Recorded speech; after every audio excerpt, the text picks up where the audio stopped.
오늘 우리에게 주시는 하나님의 말씀은 요한복음 19장 14절로 22절까지 말씀입니다. 요한복음 19장 14절로 22절까지 말씀, 오늘 우리에게 주시는 하나님의 말씀입니다.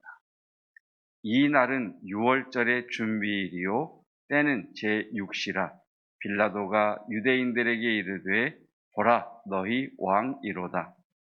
그들이 소리 지르되 없이 하소서 없이 하소서, 그를 십자가에 못 박게 하소서. 빌라도가 이르되 내가 너희 왕을 십자가에 못 박으랴. 대제사장들이 대답하되 가이사 외에는 우리에게 왕이 없나이다 하니, 이에 예수를 십자가에 못 박도록 그들에게 넘겨주니라. 그들이 예수를 맡음에 예수께서 자기의 십자가를 지시고 해골 히브리 말로 골고다라 하는 곳에 나가시니, 그들이 거기서 예수를 십자가에 못 박을새 다른 두 사람도 그와 함께 좌우편에 못 박으니 예수는 가운데 있더라. 빌라도가 패를 써서 십자가 위에 붙이니 나사렛 예수 유대인의 왕이라 기록되었더라.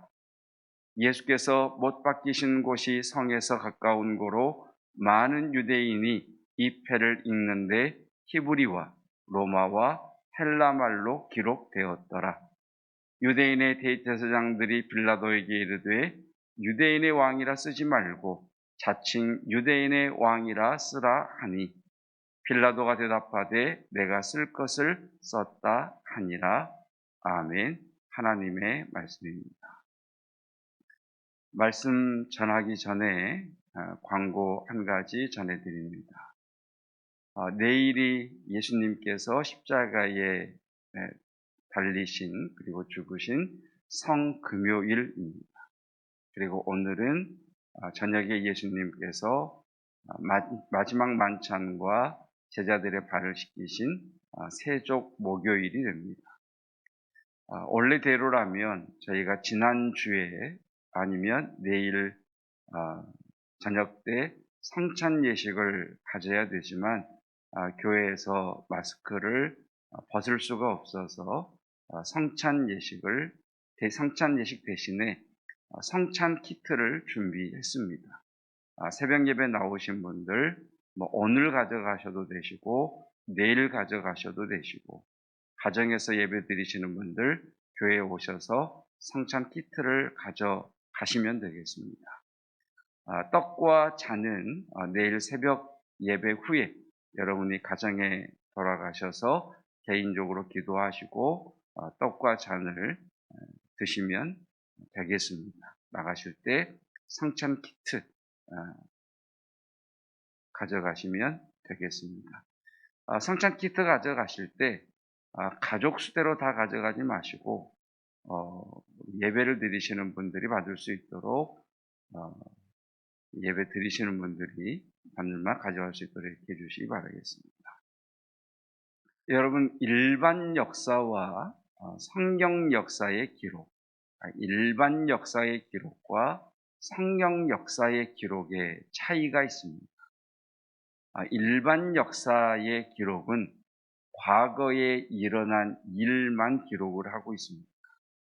그런데 성경 역사는 과거의 일뿐 일 더하기 장차 되어질 일, 과거의 일은 과거의 일로 끝이 나는 것이 아니라 장차 되어질 일에 대한 예언적 성격을 가지고 있다는 것이 성경 기록 역사의 독특함입니다. 이사야 41장을 보면 하나님께서 이렇게 말씀을 하십니다. 나 여호와가 말하노니 너희 우상들은 소송하라. 야곱의 왕이 말하노니 너희는 확실한 증거를 보이라. 21절에 말씀하시기를 우상들아, 너희가 신이라고 한다면 너희가 참 신인 것을 증거해 봐라. 귀신들아, 너희가 신이라고 한다면 너희가 신이라는 것을 증거해 봐라 라고 말씀하시면서 하나님의 참 신 되신 하나님만이 참 신이심을 22절부터 이렇게 말씀하시죠. 장차 당할 일. 여러분 성경을 안 펴셨으면 나중에 기록을 하셨다가 꼭 동그라미 표시를 하십시오. 장차 당할 일 우리에게 진술하라. 또 이전 일이 어떠한 것도 알게 하라. 우리가 마음에 두고 그 결말을 알아보리라. 혹 앞으로 올 일, 장차 당할 일 나중에 표시하시고 앞으로 올 일, 하나님은 장차 당할 일을 알고 계시고 행하시고 앞으로 올 일도 하나님의 주권에 있다라고 말씀하시죠. 23절 뒤에 올 일, 그러니까 지금 22절에 장차 될 일, 앞으로 올 일, 뒤에 올 일, 이것이 하나님의 참신 되심의 증거라 이렇게 말씀을 하고 계십니다. 그래서 우리는 성경의 일반 역사를 통해서 성경에 기록된 역사를 통해서 과거에 이런 일이 일어났다면 일어난 일들이 하나님의 말씀으로 성취가 된 사건이라면 장차 될 일 또한 반드시 이루어질 것이라는 이것을 믿는 것을 성경을 믿는다라고 이야기를 합니다. 그래서 예수님과 관련해서 두 개의 큰 신앙의 봉우리가 있습니다. 하나는 예수님의 십자가 사건입니다. 예수님의 십자가 사건은 말씀대로 성취가 되었습니다. 과거의 사건이죠. 그러니까 예언하신 대로 성취가 되었고, 십자가는 동시에 무엇을 보여주시느냐면 또 하나의 커다란 봉우리인 예수 그리스도의 다시 오심, 예수님의 재림은 반드시 성취된다라고 하는 것을 십자가 사건이 보여주는 겁니다. 이것이 성경 기록의 독특함이죠. 여러분, 예수님은 반드시 오십니다. 그래서 우리 시대를 살아가는, 지금을 살아가는 성도들이 가져야 할 가장 핵심적인 신앙 가운데 하나가 재림신앙입니다. 이 재림신앙이 얼마나 강력한 믿음인지 사단은 그 믿음을 갖지 못하도록 이단이라고 하는 단체를 동원시켜서 예수 재림이라는 이 말들이 마치 나이스하게, 좀 젠틀하게 예수님을 믿는 사람들에게는 어울리지 않는 말처럼 그렇게 지금 영적인 혼란을 우리에게 던져주고 있죠. 그럼에도 불구하고 분명한 것은 성도는 예수님의 재림을 중심으로 신앙생활을 해야 된다는 겁니다. 그래서 요한계시록 22장 20절을 보면 주님께서 이렇게 말씀하십니다. 내가 진실로 속히 오리라 라고 하자 무엇이라고 화답하느냐? 아멘, 주 예수여 오시옵소서 하면서 요한계시록은 끝이 나게 됩니다. 이 재림신앙을 요즘 우리들이 많이 놓치고 살고 있습니다. 여러분, 예수님은 다시 오십니다. 그러니까 십자가를 보면서 동시에 다시 오실 예수님에 대한 기대, 그리고 예수님에 대한 임재에 대한 믿음, 그 믿음을 가져라 라고 말씀을 하시죠. 여러분, 주님이 다시 오실 것을 아는 성도가 어떻게 막 살 수 있겠습니까? 어떻게 자기 마음대로 살 수 있겠습니까? 심판이 임했다는 것을 알고 있는데. 자, 이렇게 예수님의 십자가 사건, 그리고 예수님의 다시 오실 이 사건이 예수 그리스도와 관련된 중요한 신앙의 두 봉우리가 됩니다. 자, 이 사건은 어디에서 일어났으며 어디에서 일어날 것이냐? 성경은 세계의 중심을 이스라엘로 보고 있습니다. 자국주의든 애국주의든 이거 다 떠나서 성경은 이스라엘, 유대인들이 있는 가나안 땅이 성경의 세상의 중심이다라고 말씀을 하십니다. 이 이스라엘이 세상의 중심이고 이스라엘의 중심이 예루살렘입니다. 그리고 예루살렘의 중심이 성전입니다. 이렇게 세상의 중심인 이스라엘의 중심인 예루살렘, 그 예루살렘의 중심인 성전을 가지고 있는 이 예루살렘을 성경은 뭐라고 말씀하시느냐? 따라해 볼까요? 시온. 시온이라고 이야기를 합니다. 시온의 영광이 이런 찬양 있는 것 있잖아요. 그러니까 시온이라고 하는 말은 세상의 중심인 이스라엘, 이스라엘의 중심인 예루살렘, 예루살렘의 중심인 성전이 있는 예루살렘, 이 명칭을 이야기할 때 시온이라고 하는 말로 이야기를 하죠. 그래서 시편 84편 말씀을 보면 성경은 이렇게 말씀을 합니다. 함께 읽겠습니다. 주께 힘을 얻고 그 마음에 시온의 대로가 있는 자는 복이 있나이다. 그러니까 그 마음에 시온의 대로, 시온이 뭐라 그랬죠? 하나님의 마음의 중심에, 하나님의 마음이 있는, 하나님의 중심에 있는 예루살렘, 그 예루살렘이 마음에 있는 자는 복이 있나이다. 이게 무슨 말이에요? 단순히 지정학적으로 예루살렘을 사모하는 그 마음이 시온의 대로라는 말도 되지만, 자, 지금 여러분, 하나님의 마음은 예루살렘에 있습니다. 하나님의 마음이 예루살렘에 있는 이유는 그곳에서 예수님께서 태어나셨기 때문입니다. 그곳에서 예수님께서 십자가에 돌아가셨기 때문입니다. 하나님의 외아들이신 예수님께서 태어나시고 십자가에서 죽으신 그 예루살렘이 아버지의 마음이 머무는 곳입니다. 그렇지 않겠습니까? 그래서 그 마음에 시온의 대로가 있다라고 하는 말은 예수 그리스도의 십자가를 향하는 자, 예수 그리스도의 다시 오심을 사모하는 자, 이 사람이 복이 있다. 어떤 복이냐? 주님께 힘을 얻고 복을 얻을 것이라 라고 말씀을 합니다. 우리의 신앙의 중심이 십자가이시기를 주님의 이름으로 축복합니다. 우리의 신앙의 중심이 예수 그리스도의 다시 오심이기를 주님의 이름으로 축복합니다. 십자가가 어떤 것이죠? 예수님이 죽으신 것이죠. 하나님의 약속이 성취된 사건이죠.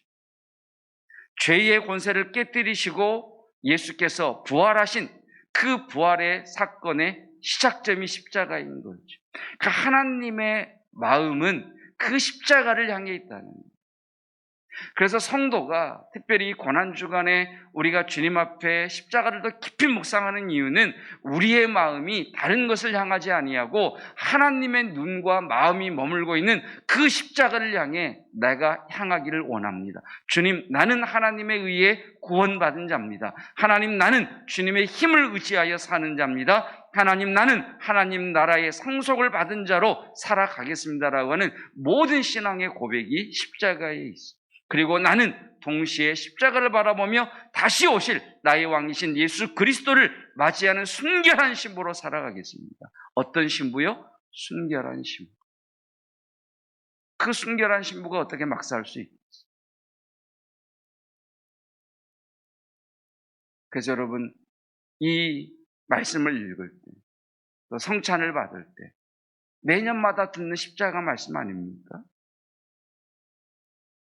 너무나 익숙해서 별 감동이 없는 성찬일 수도 있지 않습니까? 그러나 저와 여러분의 마음에 십자가를 향한 그 갈망, 십자가에 대한 감격이 성령의 도우심과 임재로 살아나시기를 주님의 이름으로 축복합니다. 그 사람이 복이 있다라고 말씀하고 계시죠. 여러분, 오늘 예수님께서 십자가에 달리신 사건이 요한복음 19장에 기록되어 있습니다. 그런데 이번에는 예전에 보지 못했던 장면이 중심이 되었습니다. 이번에는 십자가가 아니라 십자가 위에 쓰인 명패가 눈에 들어왔습니다. 19장 19절. 19장 19절 함께 읽겠습니다. 빌라도가 패를 써서 십자가 위에 붙이니 나사렛 예수 유대인의 왕이라 기록되었더라. 지금까지는 십자가만 봤는데 이번에는 십자가가 아닌 십자가 위에 적혀 있는 패. 거기에 뭐라고 써 있다고요? 나사렛 예수 유대인의 왕 이렇게 쓰여 있다라고 이야기를 합니다. 그리고 20절에 이렇게 말씀합니다. 자, 십자가에 나사렛 예수 유대인의 왕이라고 쓰여 있는데, 자, 이 십자가에 무슨 말로 기록되어 있느냐? 세 언어로 되어 있다고 그러죠. 종교적인 언어인 히브리, 정치 군사적 언어인 로마어, 철학과 학문의 언어인 헬라어. 그러니까 모든 만국에 쓰는 그 모든 말로 이 십자가 위에 나사렛 예수 유대인의 왕 이렇게 쓰여 있었다. 이게 여러분 히브리어로 보면요, 히브리어는 독특한 것이 우리가 어떤 말줄임이라고 하는 걸 하잖아요. 뭐 어떤 뭐가 있을까요? 예.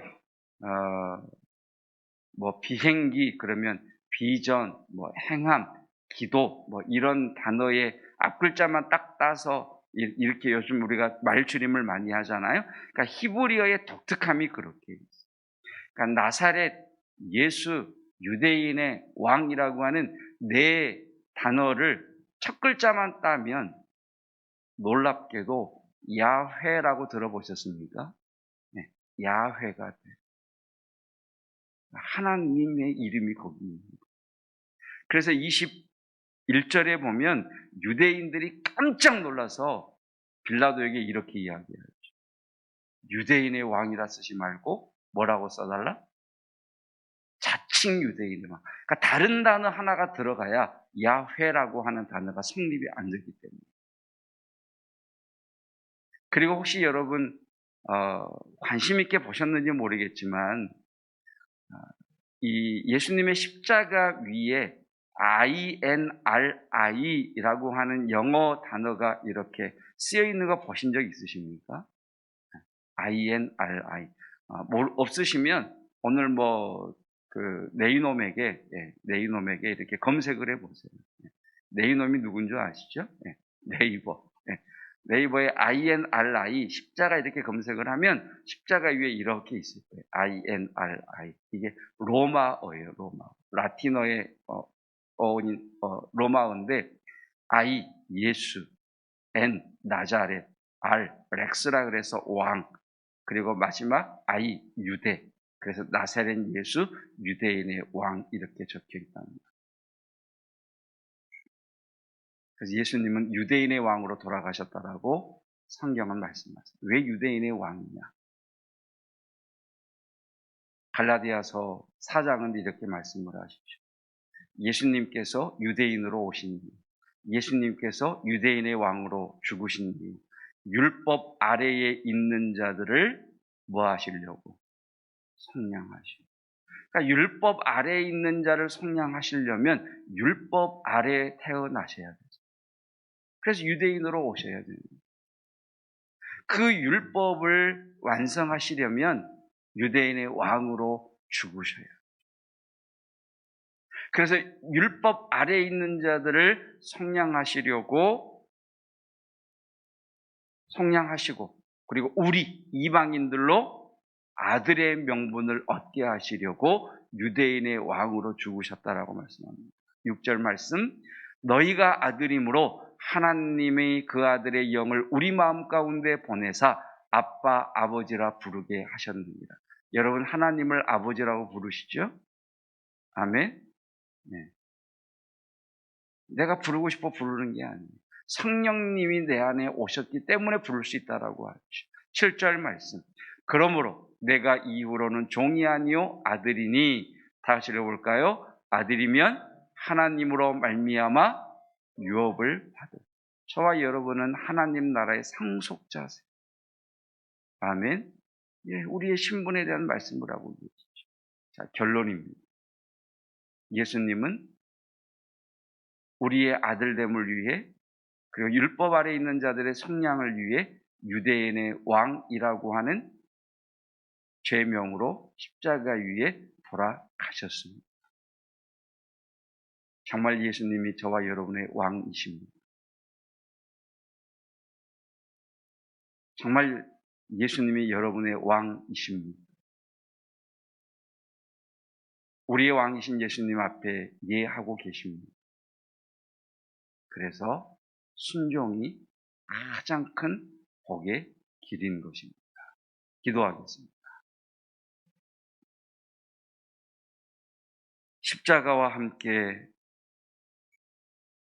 예언하신 대로 반드시 성취돼 주님의 재림을 신앙의 중심으로 삼는 믿음의 균형 잡힌 자가 되기를 원합니다.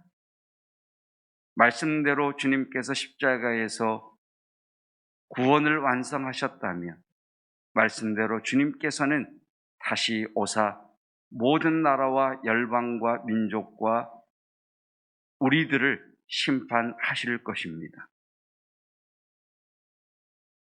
그 십자가와 재림을 향한 마음에 시온의 대로가 있는 자가 주께 힘을 얻고 복을 얻는다 하셨사오니 우리 마음이 하나님을 향하게 하옵소서.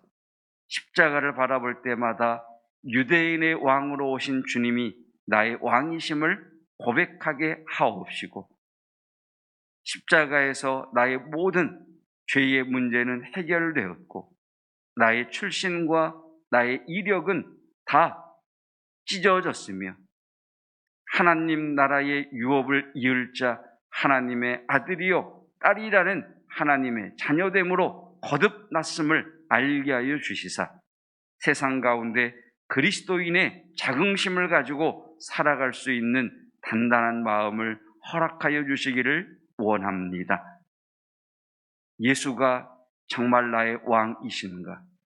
이 무릎 앞에 진솔하게 고백하게 하셔서 하나님 앞에 순종하는 자 되게 하옵시고 주의 몸된 교회의 권위에 순종하는 자가 되게 하여 주시사 하나님의 은혜 가운데 삶을 누리게 하옵소서. 이 시간 내가 하늘과 땅의 권세를 가지신 나사렛 예수 그리스도의 이름으로 명하노니 성도들의 저장고에 있는 모든 새어나가게 하는 악한 영은 떠나갈지어다. 성도들의 삶의 어둠의 영은 떠나갈지어다. 주님의 은혜가 임할지어다. 은혜를 누리게 하옵소서. 예수 그리스도의 은혜와 하나님의 사랑하심과 성령 하나님의 함께 하시는 놀라운 은혜가 그 마음에 시온의 대로가 있는 자 예수님을 나의 왕으로 모시고 그 말씀 앞에 내하는 성도와 교회 위에 영원토록 함께 하시기를 축원하옵나이다. 아멘.